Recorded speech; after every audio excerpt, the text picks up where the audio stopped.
semuanya, Happy Sunday. Selamat datang di ibadah hari Minggu SAF House of Restoration. Sebelum ibadah pada pagi hari ini, saya akan memberikan beberapa pengumuman. Tak kerasa Natal sudah semakin dekat. Untuk menyambut Natal, kami dari segenap keluarga SAF sedang mengadakan 30 Days of Mission of Discipleship, di mana kami mengundang teman-teman sekalian juga untuk ikut bergabung pada 30 hari misi untuk menjadi murid Kristus yang sejati. Mari kita akhiri mission ini bersama-sama sebagai keluarga Tuhan. Nah, untuk hari Selasa depan kita akan adakan IG Live. Nah, yang akan dibahas adalah ibadah pada hari Minggu hari ini. Bagi teman-teman yang ingin bertanya, silahkan nanti bertanya di Instagram kita di @safsby. Untuk hari Kamis, kita akan adakan KTB seperti biasa. Untuk detailnya akan diumumkan melalui KTB Group masing-masing. Sekian pengumuman dari saya. Selamat beribadah, Tuhan memberkati.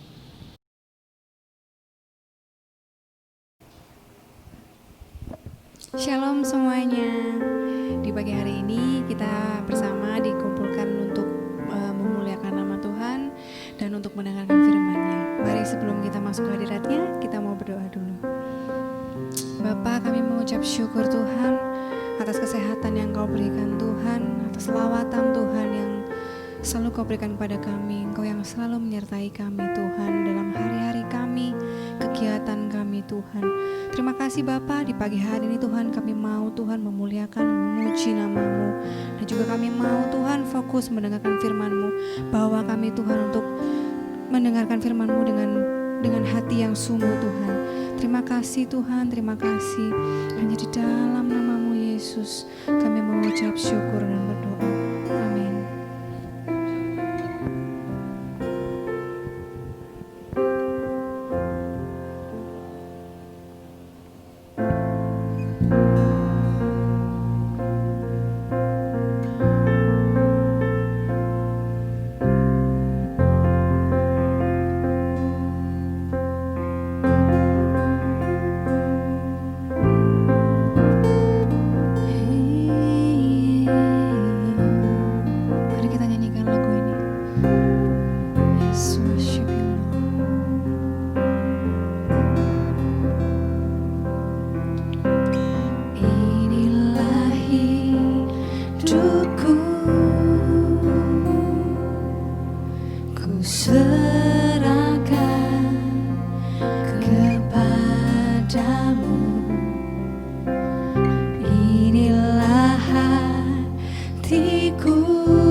Kami mau menyembah-Mu lebih lagi Tuhan.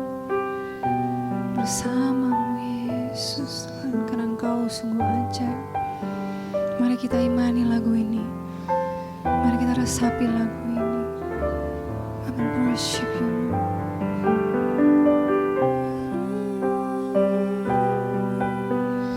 Yesus Tuhan.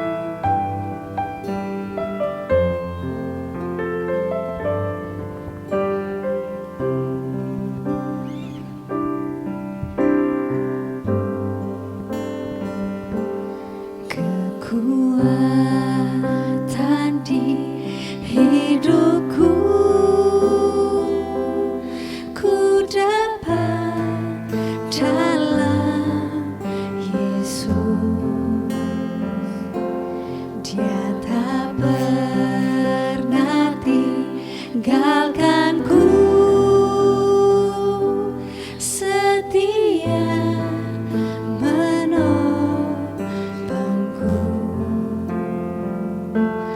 berseru,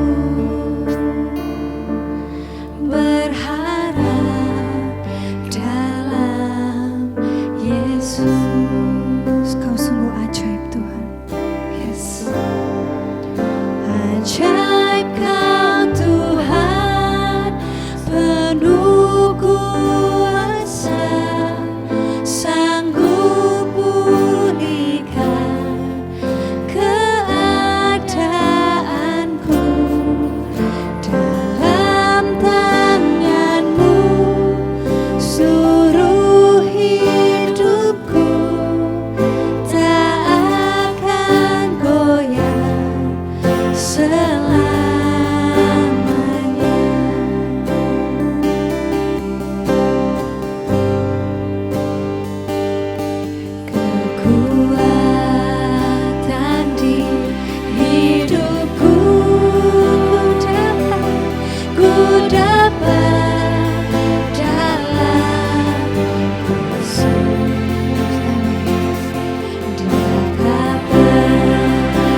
akan goyang, selama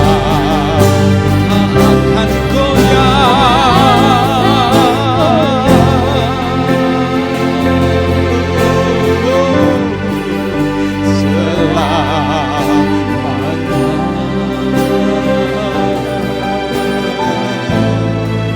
Sungguh Engkau ajaib Tuhan.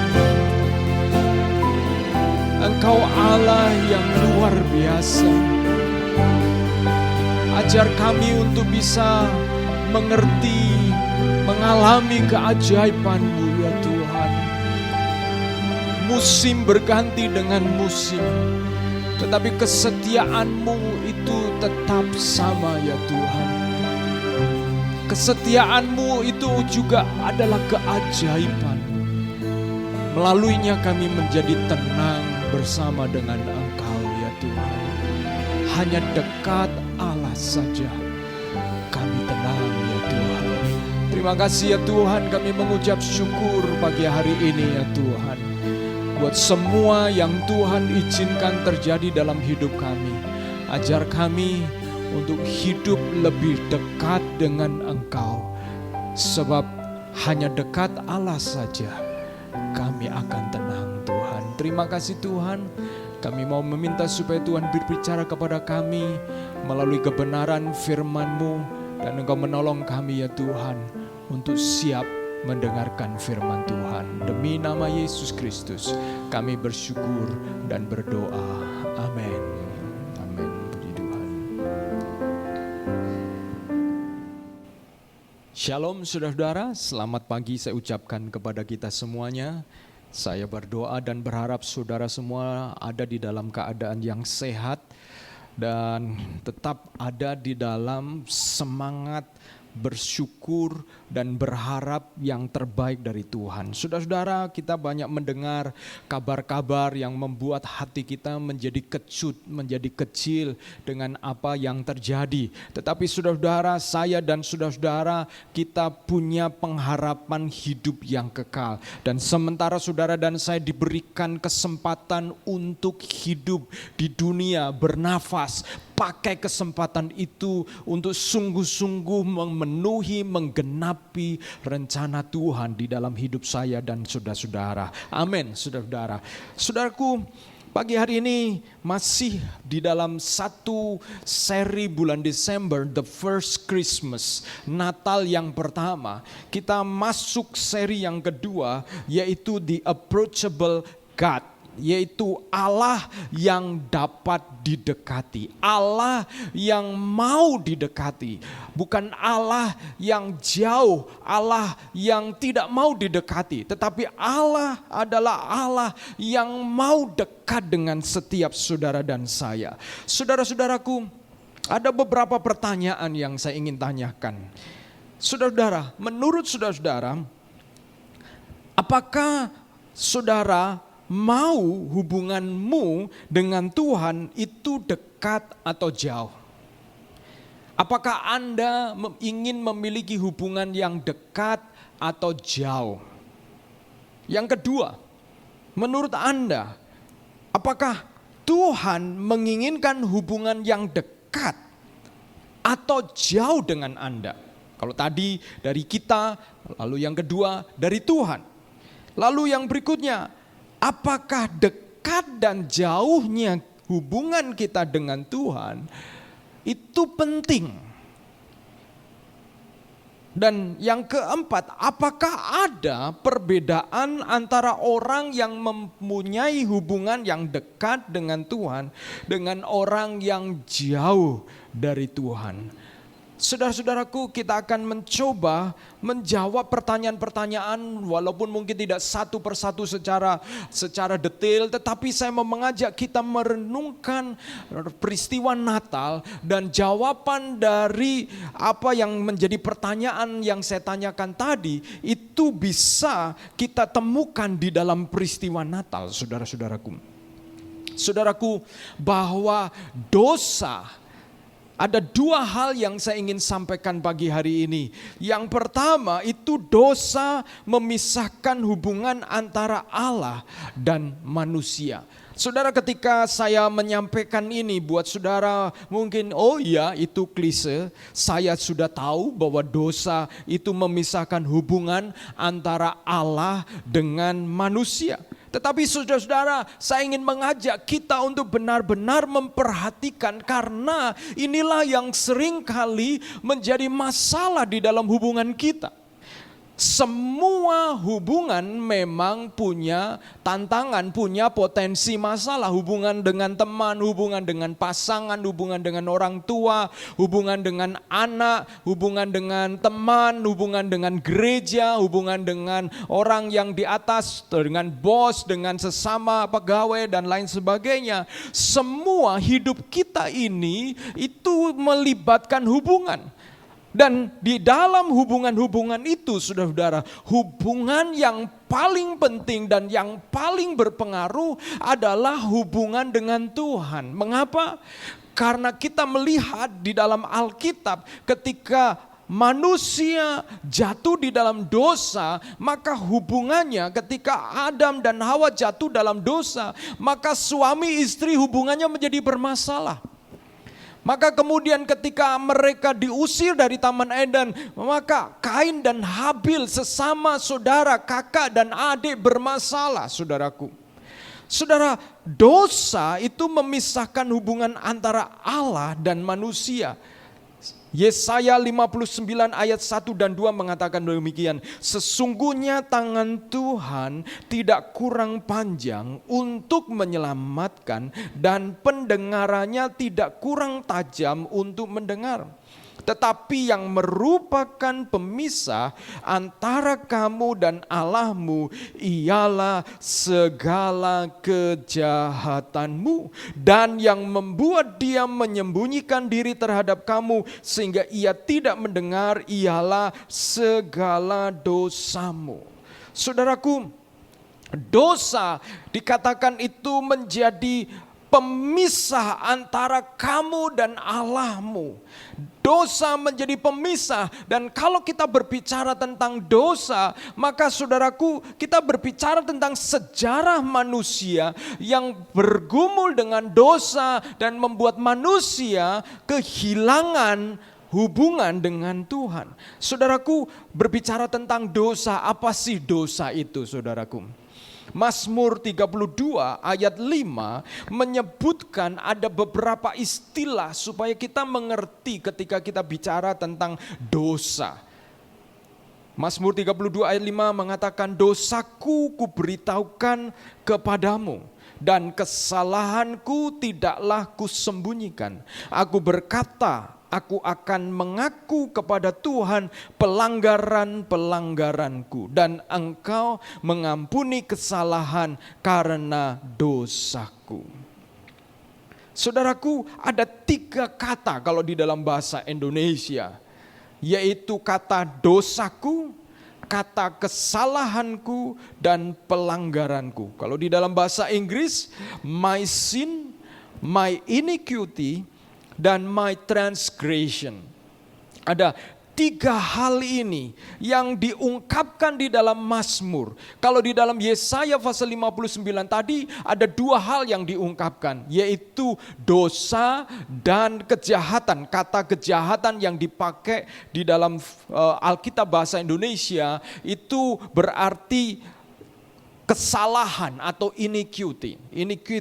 Dan saudaraku, kita akan melihat apa artinya, karena 3 kata ini dipakai di dalam Mazmur supaya kita mengerti apa sih dosa itu. Dan kalau kita mengerti apa itu dosa, maka kita akan mengerti mengapa hubungan kita jauh dari Tuhan, karena ada yang namanya dosa itu. Dan apa yang disebut dosa itu? Nah, ini yang saya mau kita merenungkan bersama. Saya mau jelaskan kepada kita, ada 3 kata ini. Yang pertama adalah kata dosa. Dosa itu apa? Di dalam bahasa Ibrani, kata yang dipakai itu adalah hata. hata ini artinya meleset. Itu seperti seseorang yang melepaskan panah dan tidak mengenai sasaran, tidak mengenai targetnya, saudaraku. Jadi dosa itu berarti tidak mengenai sasaran, tidak tepat sasaran, meleset, bahkan tidak kena sama sekali, menyentuh pun tidak. Itu adalah dosa. Apa maksudnya di sini, saudaraku? Saudaraku, yang dimaksud adalah ini hubungannya dengan rencana atau tujuan Tuhan ketika menciptakan manusia. Ketika Tuhan menciptakan manusia, Allah memiliki tujuan agar manusia melalui hidupnya, perkataannya, perbuatannya, apa yang dipikirkan, sikap-sikapnya, itu memuliakan Tuhan, menyenangkan Tuhan. Sehingga manusia dan Allah memiliki hubungan yang dekat, yang akrab. Karena manusia itu ciptaan yang diciptakan untuk menyenangkan Allah, memuliakan Allah. Tetapi oleh karena dosa, maka manusia kemudian meleset dari tujuan Tuhan itu. Manusia tidak memuliakan Allah, manusia tidak menyenangkan Allah, meleset dari tujuan itu. Sehingga Roma pasal 3 ayat 23 mengatakan begini, karena semua orang telah berbuat dosa dan telah kehilangan kemuliaan Allah. Perhatikan di sini, manusia berbuat dosa identik dengan telah kehilangan kemuliaan. Ya, karena dosa artinya meleset dari tujuan Tuhan, saudaraku. Saudara dan saya diciptakan untuk memuliakan Tuhan. Apa sih arti memuliakan Tuhan? Orang bisa memuliakan Tuhan kalau Tuhan itu menjadi pusat perhatiannya. Tuhan menjadi center, Tuhan menjadi pusat hidupnya. Sehingga apa saja yang dilakukan, dia memikirkan apakah Tuhan disenangkan atau tidak. Apakah Tuhan berkenan atau tidak. Itulah pola pikir orang yang memuliakan Tuhan, saudaraku. Tetapi dosa telah membuat manusia itu meleset dari sasaran itu. Bukan Tuhan yang menjadi pusat, tetapi siapa yang menjadi pusat? Diri kita menjadi pusatnya. Sehingga kita lebih memikirkan menurutku atau menurut kesenanganku, menurut keinginanku. Kemudian diri kita kemudian menjadi magnet. Yang membuat apa saja yang kita lakukan itu berpusat kepada diri kita. Itulah saudara-saudara. Itu adalah bagian dari dosa, yaitu meleset tadi, saudara-saudara. Dosa yang membuat kita, atau dosa itu adalah meleset dari sasaran untuk memuliakan Tuhan. Yang terjadi, dosa membawa kita kemudian tidak tertarik kepada Allah. Allah tidak menjadi perhatian kita lagi. Tidak ada ketertarikan kepada Allah, saudaraku. Kenapa? Karena tertarik kepada hal-hal yang lain. Padahal kita ini manusia diciptakan awal mulanya untuk memuliakan Allah. Allah menjadi magnet manusia. Allah menjadi daya gravitasi manusia yang menarik manusia. Seperti daya gravitasi ini, saudaraku. Saudara, daya gravitasi ini luar biasa. Saudara lompat pasti ke bawah jatuhnya. Saudara naik pesawat, kalau pesawatnya kemudian kehabisan tenaga pasti jatuh. Jadi ketika manusia diciptakan mula-mula, Allah menjadi gravitasi manusia. Apa saja dipikirkan itu tertuju kepada Allah. Allah seneng gak ya kalau kita melakukan ini? Tetapi ketika manusia tergoda untuk menyamai sama seperti Allah, di sanalah mulai awal mulanya dosa itu, saudaraku. Di mana Allah tidak menjadi daya gravitasi lagi. Allah tidak menjadi satu pribadi yang menarik buat saudara dan saya. Mengapa kita kehilangan ketertarikan kepada Allah? Karena dosa, saudara-saudara. Karena ada dorongan untuk kita menjauh dari Allah. Dan kita lebih mendekat kepada yang lain.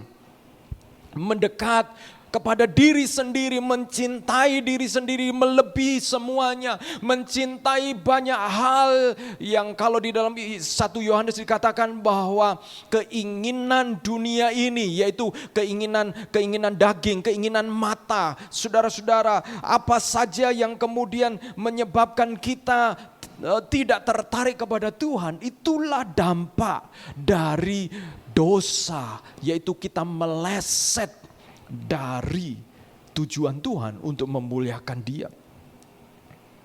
Kita tertarik kepada mementingkan diri sendiri, iri hati, kesombongan. Bahkan ketika kita berusaha melakukan yang baik sekalipun, tetapi ada dorongan, yaitu yang disebut tabiat dosa. Sekalipun itu perkara yang baik, tetapi kita mencoba melakukannya tanpa sadar, ternyata untuk memuliakan diri kita bisa, saudara-saudara. Dan bukan untuk tujuannya memuliakan Tuhan. Sehingga kadang-kadang kita bisa tersinggung, bukan apa-apa padahal Tuhan tidak tersinggung, tetapi kita tersinggung ketika kita diingatkan, ketika kita ditegur. Mengapa? Karena kita melakukannya untuk diri sendiri, saudaraku. Roma pasal 1 ayat 23 mengatakan begini. Dan 24, mereka menggantikan kemuliaan Allah yang tidak fana dengan gambaran yang mirip dengan manusia yang fana. Burung-burung, binatang-binatang yang berkaki 4 atau binatang-binatang yang menjalar. Saudaraku, inilah dosa, yaitu menyebabkan manusia, saudara dan saya itu meleset sehingga kita menggantikan Allah. Menggantikan Allah dengan kesenangan-kesenangan sesaat.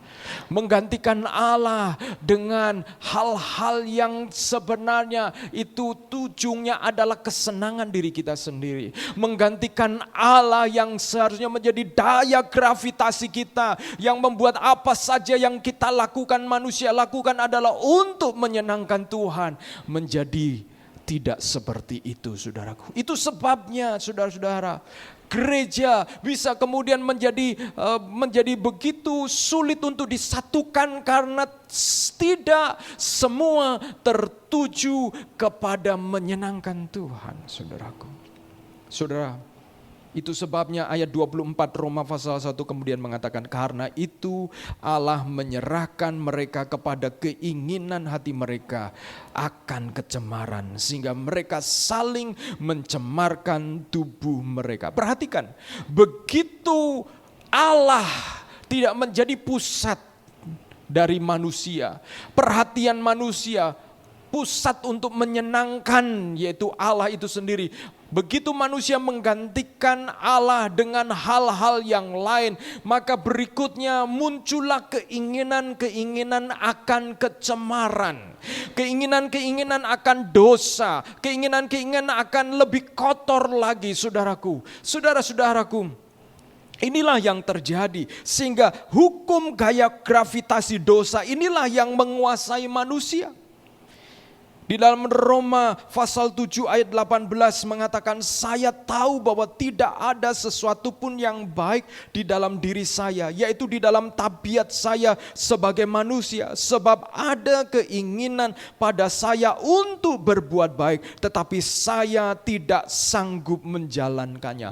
Paulus menyadari adanya kekuatan dosa itu yang membuat dia memiliki keinginan yang baik, tetapi ada kekuatan yang membawa dia untuk tidak sanggup melakukan apa yang baik itu, saudaraku. Roma 7 ayat 22 mengatakan begini, batin saya suka akan hukum Allah, tetapi saya sadar bahwa dalam diri saya ada pula hukum lain yang memegang peranan, yaitu hukum yang berlawanan dengan hukum yang diakui oleh akal budi saya itu. Itu sebabnya saya terikat pada hukum dosa yang memegang peranan di dalam diri saya. Saudara perhatikan bahwa hukum dosa itu menyebabkan kita kemudian memiliki hukum, memiliki rule yang kita tidak sadari, tetapi itu menjadi dorongan yang kuat di mana kita itu tahu yang baik. Bahkan kita mungkin belajar semakin lama semakin banyak hal yang baik, tetapi kita tidak sanggup untuk melakukannya. Kita tahu membaca firman Tuhan, merenungkan firman Tuhan itu baik. Kita tahu ketika kita beribadah itu baik. Kita tahu bahwa ketika kita membangun hubungan dengan Tuhan itu baik. Tetapi berapa banyak di antara kita sadar bahwa ada dorongan yang lain yang kuat untuk kita tidak sanggup melakukannya. Dan lebih parah lagi, lalu kemudian kita mengatakan, memberikan berbagai macam alasan untuk membenarkan mengapa kita tidak sanggup. Saudara perhatikan bahwa dosa, kekuatan itu bukan hanya mempengaruhi tindakan kita, tetapi mempengaruhi pikiran kita, mempengaruhi perkataan kita. Tidak heran mengapa saudara di dalam gereja kita, gereja pemuritan. Saudara ketika kita memuridkan, kadang-kadang kita berjumpa dengan orang yang rasanya kok seperti dia begitu banyak lapisannya untuk mengalami perubahan itu kok gak selesai-selesai. Saudaraku, mengapa? Karena kita sedang berhadapan dengan dosa yang itu begitu kuat di dalam setiap manusia termasuk saya dan saudara-saudara. Sehingga pekerjaan pelayanan memuridkan orang itu adalah pekerjaan seumur hidup. Waduh Pak, saya berarti memuridkan satu orang ini terus menerus di dalam hidup saudara. Saudara dan saya tidak bekerja sendirian. Kita bersama dengan Roh Kudus. Tetapi kita sadar bahwa kadang-kadang kita bisa kecewa. Tetapi saudara-saudara jangan cepat kecewa dan patah hati saudara-saudara. Sebab kita berhadapan dengan sesuatu yang kita tidak bisa atasi dengan kekuatan kita. Yaitu apa? Hukum dosa tadi saudara-saudara. Dan saudara-saudara itulah hukum dosa yang Paulus sadari yang memiliki daya gravitasi saudara-saudara. Dan kata yang kedua adalah pelanggaran. Pelanggaran dalam bahasa Ibraninya pesha. Pelanggaran adalah memilih untuk tidak taat atau memberontak. Yaitu suatu tindakan menentang otoritas Allah. Saudaraku, jadi kalau dosa tadi itu berbicara tentang meleset dari tujuan Allah, yaitu memuliakan Dia, menyenangkan Tuhan. Lalu bicara tentang pelanggaran, transgression adalah satu pemberontakan. Kita melanggar apa yang menjadi ketetapan Allah dengan sengaja kita melanggar. Saudara, kita bisa lihat contohnya di dalam kisah Simson. Ketika Simson itu sengaja melanggar janji nasirnya, yaitu Simson ini dia menjadi nasir. Nasir itu orang yang didedikasikan untuk Tuhan sepenuhnya dan dipakai oleh Tuhan. Dan syaratnya untuk Simson, dia tidak boleh rambutnya dipotong. Dan karena dia adalah seorang nasir, orang yang suci, orang yang harus menjaga hidupnya, dia tidak boleh menyentuh mayat sebenarnya. Tetapi apa yang terjadi? Satu kali Simson begitu haus, begitu lelah, dan dia melihat ada lebah yang bersarang di bangkai singa. Nah saudara, lebah bersarang di bangkai singa. Dan ketika dia melihat itu oleh karena kehausannya, dia kemudian mengambil lebah itu dan dia harus menyentuh bangkai dari singa itu. Dan dia najis sebenarnya oleh karena dia adalah nasir Allah. Jadi dia dengan sengaja melanggar. Dengan sengaja melanggar ketetapan Allah. Itulah pelanggaran-pelanggaran. Ini adalah dosa-dosa yang disengaja. Demikian juga ketika Simson mengizinkan Delila memotong rambutnya. Itu adalah pelanggaran. Padahal dia tahu bahwa rambutnya tidak boleh dipotong. Tetapi dia sengaja, dia menentang, dia memberontak kepada Allah, saudara-saudara. Jadi dosa, pelanggaran di sini bicara tentang kita memberontak. Saudara, ketika kita jengkel, orang yang jengkel lalu biasanya kemudian bisa-bisa nekat dan melanggar apa yang justru diperintahkan karena kejengkelan. Saudara-saudara, kita juga bisa seperti itu. Kita marah kepada Tuhan sehingga kemudian kita melakukan pelanggaran-pelanggaran karena kita marah kepada Tuhan. Atau bahkan kadang-kadang kita marah kepada orang tua, marah kepada orang-orang yang ada di sekitar kita yang kita anggap sebenarnya orang yang baik tetapi justru mengecewakan kita. Justru kemudian kita melanggar. Itu sebabnya ketika kita melanggar kita justru makin jauh dari Tuhan. Karena dosa, pelanggaran itu termasuk dosa. Yang ketiga saudaraku, kesalahan atau iniquity. Di dalam bahasa Ibrani avon. Kesalahan atau kadang diterjemahkan kejahatan di dalam Yesaya pasal 59 ayat 2. Kata ini berarti membengkokkan, memelintir, memutarbalikkan hukum atau perintah Allah yang pada tahap tertentu sehingga kelihatannya nggak salah begitu, dipelintir saudara-saudara, dipelintir. Jadi kalau pelanggaran itu dengan jelas kelihatan salah, tapi kalau kesalahan atau iniquity itu adalah dipelintir, diputarbalikkan saudara-saudara. Nah ini hati-hati. Karena dosa ini adalah dosa yang bersifat kemudian disebut premeditated choice. Yaitu pilihan yang telah direnungkan, yang telah direncanakan. Sehingga begitu rapi yang kadang-kadang untuk menutupi sesuatu. Saudara-saudara, korupsi ini termasuk ini. Korupsi yang kadang-kadang dengan aturan-aturan kita tahu sebenarnya ada kesalahan. Tetapi aturan itu punya celah dan kita tahu sebenarnya Tuhan menegur kita. Hati kita tidak tenang, tidak ada damai sejahtera. Hati-hati saudara-saudara. Karena kemudian itu bisa menjadi kesalahan, pemelintiran dari hukum Tuhan, pemutarbalikan dari hukum Tuhan. Contohnya apa? Di Alkitab contohnya adalah ketika Daud dengan Batsheba yang jatuh dalam dosa perzinahan, yang akhirnya Daud mulai berpikir bagaimana ini saya bisa menutupi kesalahan saya. Apa yang Daud lakukan?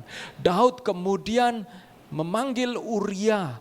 Dan Uria diminta untuk pulang tidur dengan istrinya. Karena Uria baru saja berperang.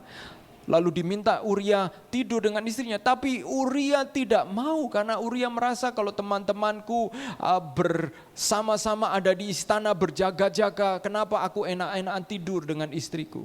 Sehingga rencana pertama dari Daud gagal. Saudara perhatikan, Daud Daud merancangkan satu rancangan jahat di balik perkataan yang manis, di balik satu anjuran yang begitu mulia, tetapi sesungguhnya ada rencana jahat di balik itu.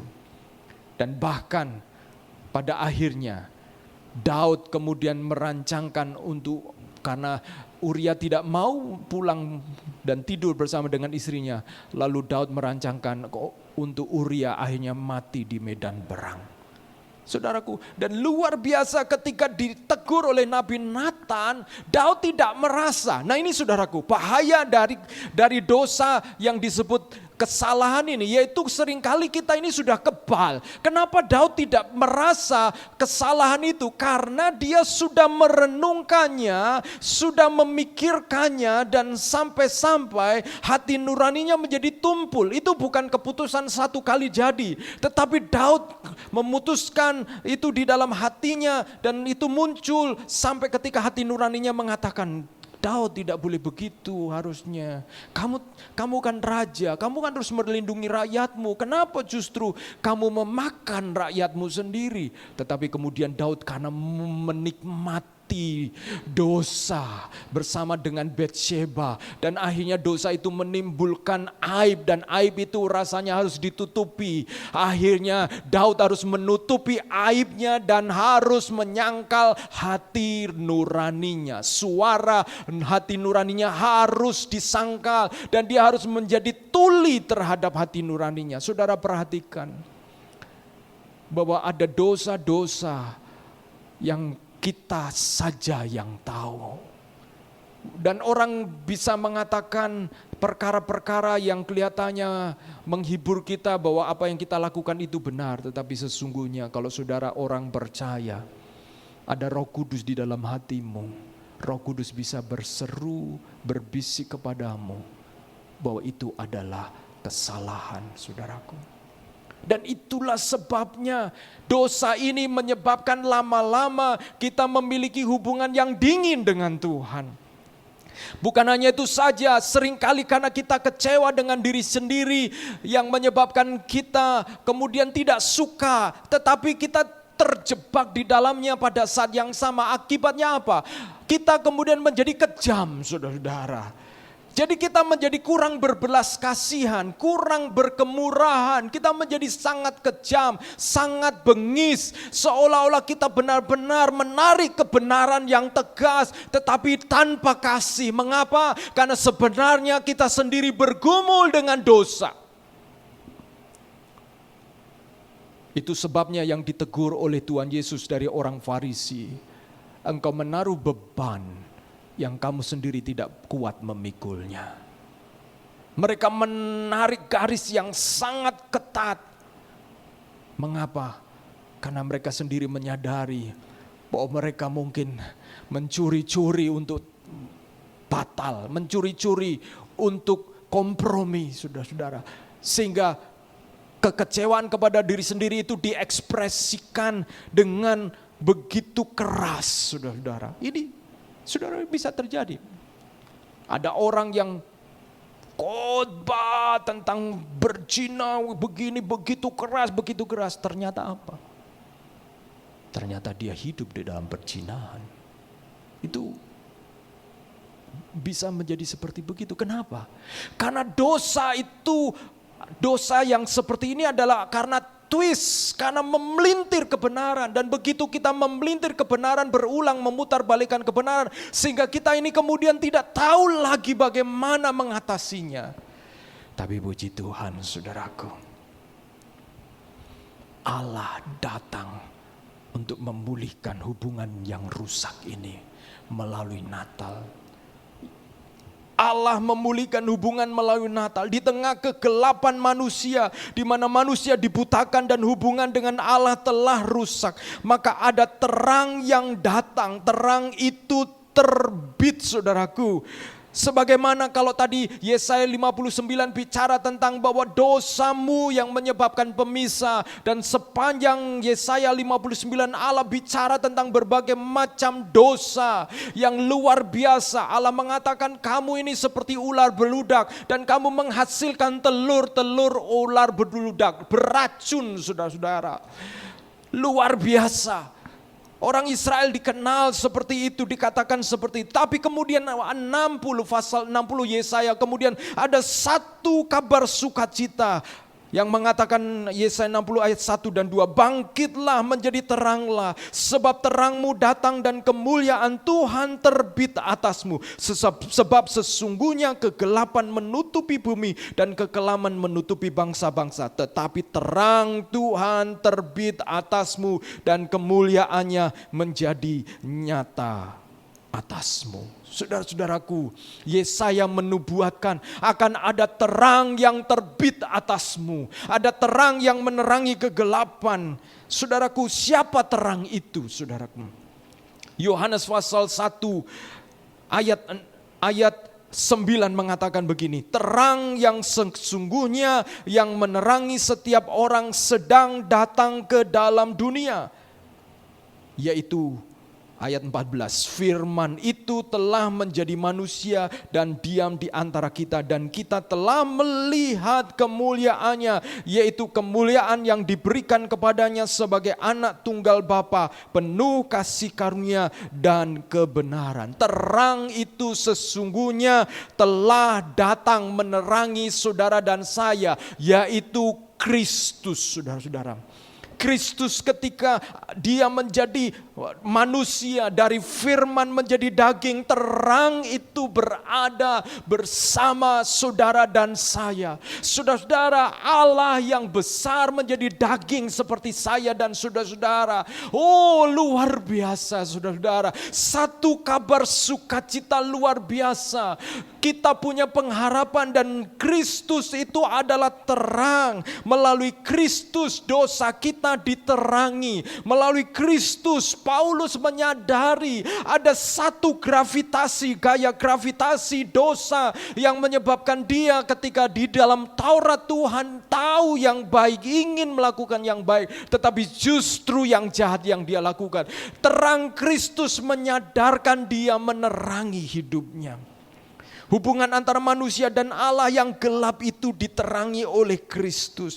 Kristus dikatakan dia, di dalam dia ada kemuliaan. Kemuliaan melalui Kristus. Saudara dan saya akan tahu bagaimana menyenangkan Tuhan. Melalui Kristus kita akan belajar sebagai murid-muridnya dan mengikuti dia. Dan melalui mengikuti dia kita menyenangkan Tuhan, saudaraku. Itulah kemuliaan Tuhan yang terjadi melalui Kristus. Dan ketika Kristus datang, malaikat Tuhan berbicara kepada para gembala. Di dalam Lukas pasal 2 dikatakan ayat 10. Lalu kata malaikat itu kepada mereka, jangan takut sebab sesungguhnya aku memberitakan kepadamu kesukaan besar untuk seluruh bangsa. Hari ini telah lahir bagimu juru selamat, yaitu Kristus Tuhan di kota Daud. Dan inilah tandanya bagimu, kamu akan menjumpai seorang bayi dibungkus dengan lampin dan terbaring di dalam palungan. Dan tiba-tiba tampaklah bersama-sama dengan malaikat itu sejumlah besar bala tentara surga yang memuji Allah, katanya, kemuliaan bagi Allah di tempat yang maha tinggi dan damai sejahtera di bumi di antara manusia yang berkenan kepadanya. Di antara manusia yang menyenangkannya. Perhatikan, Kristus datang dan dia membuka pintu di mana kemuliaan Allah itu bisa dinyatakan kembali di antara saudara dan saya melalui Kristus. Allah menginginkan hubungan yang dekat dengan saudara dan saya. Allah menginginkan hubungan yang dekat itu, sebabnya dia mengutus Kristus untuk menerangi hubungan itu. Dan Kristus menanggung dosa saya dan saudara, kesalahan kita, pelanggaran kita, supaya manusia bisa dilayakkan untuk mendekat kepada dia. Dan melaluinya manusia memenuhi kembali tujuan semula, yaitu memuliakan, menyenangkan dia. Saudaraku, para gembala ketika datang itu menarik sekali. Dalam Lukas pasal 2:16, lalu mereka cepat-cepat berangkat dan menjumpai Maria, Yusuf dan bayi itu yang sedang berbaring di dalam palungan. Saya melihat gembala itu berangkat lalu menjumpai siapa? Maria dan Yusuf, baru kemudian dan bayi itu. Saudara perhatikan, mereka tidak langsung menjumpai bayi, mereka perlu berjumpa dengan Maria dan Yusuf. Ini memberikan gambaran bahwa Yesus itu memakai Yusuf dan Maria untuk menjadi tempat gembala, orang Majus datang dan mengenali bayi Yesus. Saudara dan saya di dalam Natal ini diingatkan, saudara dan saya adalah Maria dan Yusuf, di mana melalui kita orang akan menemukan Yesus. Bagaimana orang bisa mendengar Yesus kalau kita yang mengenal dia diam saja? Bagaimana orang bisa mengenal Yesus kalau kita yang pernah punya pengalaman dengan dia diam saja? Saudara dan saya menjadi alat Tuhan, menjadi sarana terang itu, saudaraku. Dan mari kita datang kepada Tuhan, karena kita punya Allah yang approachable, Allah yang mau didekati. Perkara-perkara yang membuat jauh dari Tuhan itu telah dibereskan di dalam Kristus. Caranya bagaimana? Saudara mengaku dosa saudara. Saudara mengaku kesalahan saudara-saudara. Saudara mengaku pelanggaran. Saudara mengaku pemberontakan kita yang menyebabkan kita melanggar. Dan kita mengaku kesalahan kita yang membuat hati nurani kita menjadi tumpul karena kita dengan sengaja menutup telinga kita untuk mendengar seruan hati nurani kita. Dan melalui pengakuan itu, terang Kristus menjadi semakin terang. Saudaraku, saya punya teman-teman dari Fiji. Orang Fiji itu besar-besar, ya. Ada yang lebih besar lagi namanya orang Samoa. Kepulauan Fiji. Fiji adalah sebuah negara di Asia Pasifik, saudaraku. Dan ada teman-teman saya orang Fiji, biasanya mereka pemain rugby karena badannya tinggi besar. Mereka kuat makan, saudara-saudara. Dan buat mereka, big is beautiful buat mereka. Jadi mereka itu suka badan besar karena buat mereka besar itu indah, saudara-saudara. Jadi berbeda ya, kecantikan dan ketampanan. Jadi saudara-saudara, kalau saudara ketemu dengan orang Samoa, orang Fiji besar-besar. Nah, saudara-saudaraku, Fiji adalah negara Kristen. Dan saya suka dengan teman-teman saya ini karena mereka orang-orang yang cinta Tuhan. Saya suka bersama dengan mereka. Dan ternyata saudaraku, orang-orang yang saya kenal sebagai orang dari Fiji, itu orang yang mengasihi Tuhan.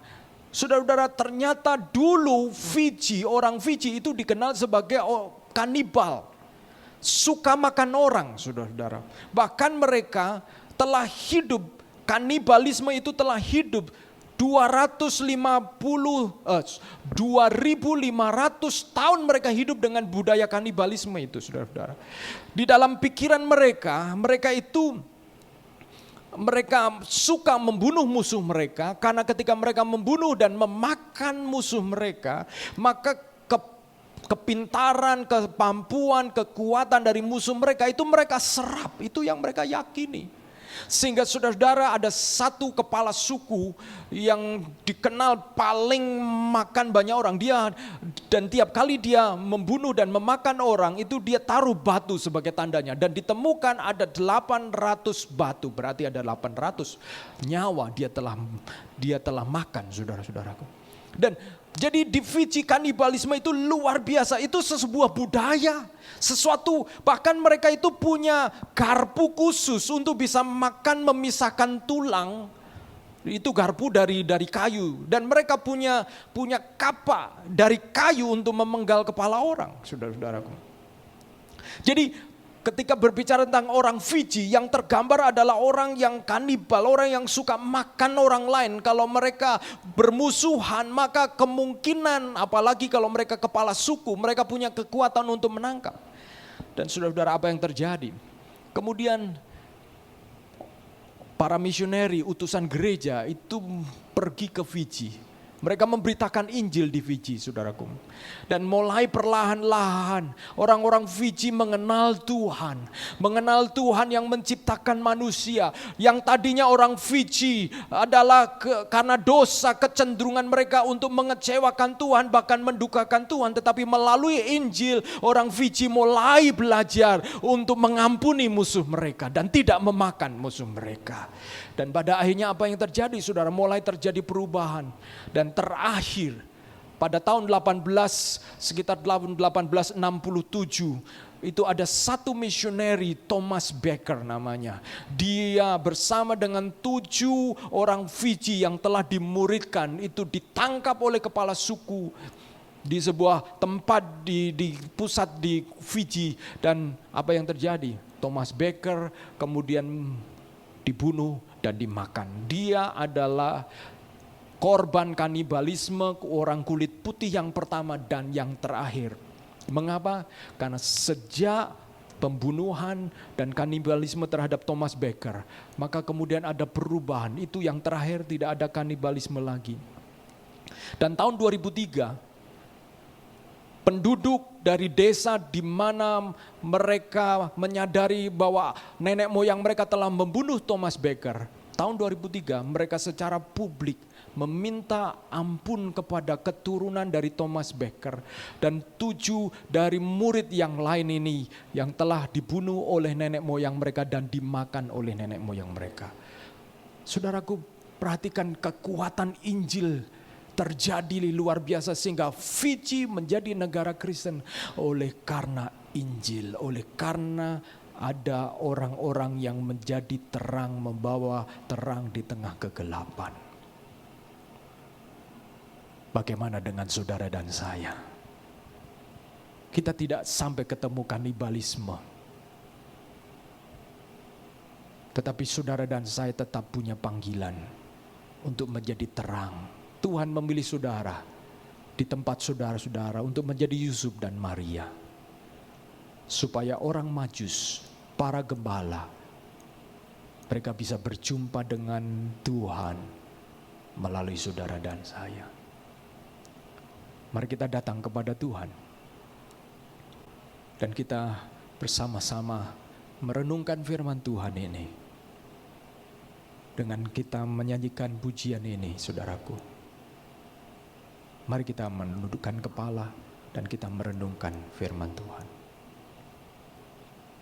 Mari kita nyanyikan pujian ini sebagai doa kita, kesadaran bahwa kita dipilih, dipanggil untuk Engkau telah memilihku. Amin.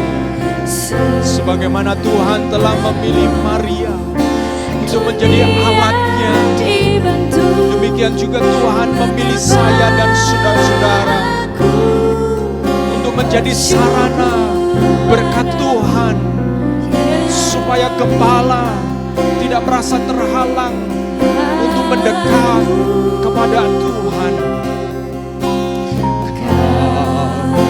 Saudara dan saya dipanggil oleh panggilan yang mulia, bukan oleh manusia, bukan oleh pendeta atau oleh orang tua, tetapi oleh Tuhan.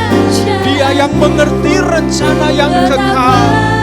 Haleluya, betapa kita bersyukur siapa saya, siapa saudara-saudara, sehingga kita dipanggil oleh Tuhan. Mari kita bersyukur bersama-sama. Mari jadikan doa kita. Jadikan aku bait suci-Mu yang kudus dan yang tiada tercela.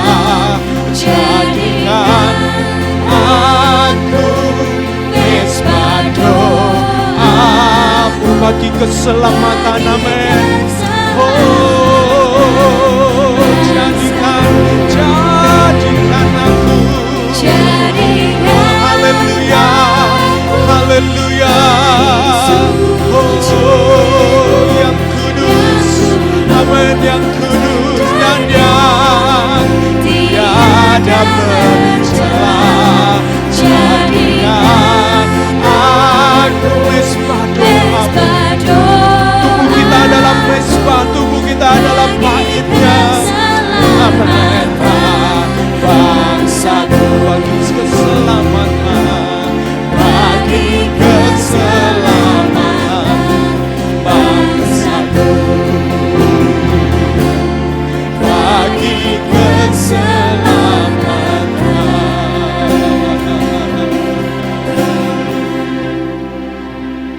bangsaku. Bapa di surga, mari kita berdoa bersama. Kami mengucap syukur Tuhan pagi hari ini, Tuhan, buat firman-Mu. Tuhan menolong kami ya Tuhan. Apabila ada dosa, ada kesalahan, ada pelanggaran, ada rencana-rencana yang itu adalah rencana yang kami sadar tidak memuliakan nama Tuhan, itu meleset dari keinginan dan tujuan-Mu. Engkau mengampuni kami ya Tuhan. Demikian juga Tuhan, apabila ada kebenaran-kebenaran yang kami belokkan, ada kebenaran-kebenaran yang kami bengkokkan, yang kami putar balikan, demi memenuhi kepentingan diri kami, demi memenuhi rasa bersalah kami dan kami membelokkannya, Tuhan, Engkau luruskan kembali hati itu ya Tuhan. Sehingga kami menyadari bahwa ada perkara-perkara yang telah kami belokkan. Apabila ada perkataan mulut kami, pikiran kami yang berusaha memutarbalikkan kebenaran, padahal Roh Kudus menegur kami, padahal Roh Kudus mengingatkan kami, Tuhan, berikan kami Tuhan kesadaran, berikan kami kegelisahan yang kudus untuk kami mengakuinya di hadapan Tuhan. Sehingga kami kembali menjadi bait-Mu, mesbah-Mu, tempat kediaman-Mu ya Tuhan, di mana bangsa-bangsa akan melihat Yesus melalui hidup kami ya Tuhan. Terima kasih ya Tuhan. Kami mengucap syukur buat Natal yang pertama, yang mengingatkan kepada kami bahwa Engkau Allah adalah Allah yang sangat rindu untuk kami dekat dengan Engkau. Terima kasih ya Tuhan, kami mengucap syukur. Kami juga mau berdoa ya Tuhan, buat bangsa dan negara kami ya Tuhan. Kami mengucap syukur, kami sudah melaksanakan pilkada di beberapa daerah. Kami berdoa buat damai sejahtera buat bangsa dan negara kami ya Tuhan. Kami juga berdoa buat keamanan di bangsa dan negara kami. Kami juga berdoa buat Natal-Natal yang diadakan di gereja-gereja, supaya berita Yesus Kristus itu dikumandangkan, bukan dengan gegap gempita, bukan dengan pemborosan, bukan dengan perkara-perkara yang justru nama Yesus itu malah tenggelam di tengah kesibukan. Tetapi semua kami fokus kepada nama Yesus dan kepada dunia ini, karena dunia ini perlu Engkau Tuhan. Pakai kami murid-murid-Mu untuk memberitakan kabar baik melalui perkataan kami, melalui perilaku kami, melalui apa yang menjadi sikap kami Tuhan. Tuhan, Engkau terus memproses setiap kami untuk semakin serupa dengan Yesus, di mana kami menjadi tempat kediaman Allah. Terima kasih ya Tuhan. Kami juga berdoa buat setiap kami Tuhan, pekerjaan kami, kiranya Tuhan menolong melalui pekerjaan kami bisa menjadi berkat Tuhan. Bagi pegawai yang bekerja bersama dengan kami menjadi berkat Tuhan. Apabila kami pemilik, apabila kami tuan atas setiap pekerjaan itu, Engkau berikan hikmat kepada setiap jemaat-Mu untuk menjadi terang di tengah kegelapan ya Tuhan, menjadi rumah doa-Mu, menjadi bait suci-Mu. Terima kasih ya Tuhan. Terima kasih ya Tuhan. Kami menyerahkan Tuhan masa depan kami, masa depan bangsa kami ke dalam tangan-Mu. Kiranya Tuhan mendengar doa kami. Saudara-saudaraku yang kekasih, angkatlah tangan-Mu dan terimalah berkat Tuhan. Tuhan menyinari engkau dengan wajah-Nya dan memberikan engkau kasih karunia, memberikan engkau pengharapan di dalam Dia, menjadikan engkau sebagai alat Tuhan, menjadi terang. Kristus yang sumber terang itu menjadi pusat hidupmu, sehingga hidupmu menjadi terang. Sikap-sikapmu akan diterangi, pikiranmu akan diterangi. Apa yang gelap, pertimbangan-pertimbanganmu akan diterangi oleh firman, sehingga engkau dapat memutuskan keputusan-keputusan yang benar, dan engkau diberikan iman untuk berani mengambil keputusan itu di dalam takut akan Tuhan. Sehingga dengan demikian, sekalipun engkau muda, engkau tidak akan dipermudahkan oleh karena kemudaanmu, tetapi engkau akan justru menjadi teladan di dalam hidupmu, di dalam kesucianmu, di dalam perkataanmu, dan di dalam setiap apa yang kau kerjakan, sebab Tuhan dekat dengan engkau. Terima kasih. Terimalah seluruh damai sejahtera Allah serta kasih sayang dari Tuhan Yesus Kristus dan persekutuan dengan Roh Kudus menyertai engkau dan saya untuk hidup di dalam firman dan berjumpa dengan Tuhan Yesus pada waktu Dia datang kali yang kedua. Setiap kita menjadi umat kudus, kepunyaan Allah. Haleluya. Amin. Puji Tuhan. Tuhan Yesus memberkati. Happy Sunday. Terima kasih buat semua yang melayani. Haleluya. Tuhan memberkati.